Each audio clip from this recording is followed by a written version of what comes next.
श्री विष्णु। श्रीमद् सुख सागर अध्याय 7। गुरु बृहस्पति का इंद्र आदि देवताओं से रूठकर स्वर्ग से चले जाना। श्री सुखदेव के मुख से इतनी कथा सुनकर राजा परीक्षित बोले, हे भगवान, इंद्र ने अपने गुरु बृहस्पति को किस बात पर उदास करके विश्व रूप को अपना पुरोहित बनाया, आप कृपया करके मुझे बताएं। उनकी बात सुनकर श्री सुखदेव जी बोले, हे राजन, एक बार इंद्र अपने सिंहासन पर बैठा अपने आप पर बहुत घमंड कर रहा था। उसी समय गुरु बृहस्पति वहां आए, लेकिन घमंड में चूर इंद्र ने अपना आसन नहीं छोड़ा और न ही उनको प्रणाम किया। इंद्र के इस व्यवहार से क्रुद्ध होकर गुरु बृहस्पति जी वहां से क्षण भर में लौट गए।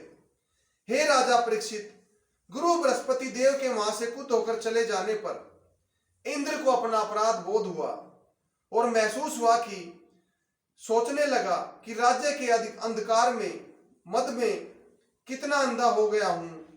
जिनकी कृपा से आज मैं राज्य भोग रहा हूं, आज मैंने उनका सम्मान नहीं किया। अब मेरे बुरे दिन आने में अधिक देर नहीं है। इंद्र यह सोचकर जैसे ही गुरु बृहस्पति से क्षमा मांगने व उन्हें मनाने के लिए गए, गुरु बृहस्पति वहां से अंतर्धान हो गए। यह सब देखकर इंद्र आदि देवता दुखी हुए। हे राजा परीक्षित, यह हाल जब वर्ष पर दैत्यों को पता चला तो उन्होंने गुरु शुक्राचार्य की आज्ञा से बहुत विशाल सेना लेकर इंद्र पर चढ़ाई कर दी। गुरु के ना होने के कारण देवता दैत्यों से पराजित हो गए तो इंद्र ने तुरंत ही ब्रह्मा जी के समक्ष जाकर संपूर्ण हाल उन्हें सुनाया।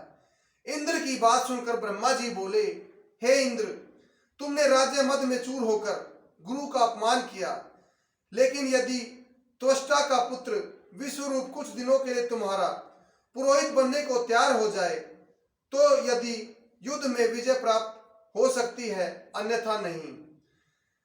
ब्रह्मा जी के मुख से वचन सुनकर इंद्र तुरंत ही त्वष्टा के पास गए और बोले, हे विप्रराज, कृपा करके आप हमारे पुरोहित बन जाए।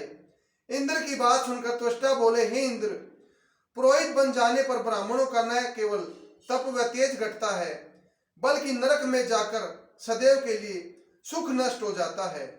इसलिए हे इंद्र, मुझे आपका पुरोहित बनकर नरक में जाने की इच्छा नहीं है।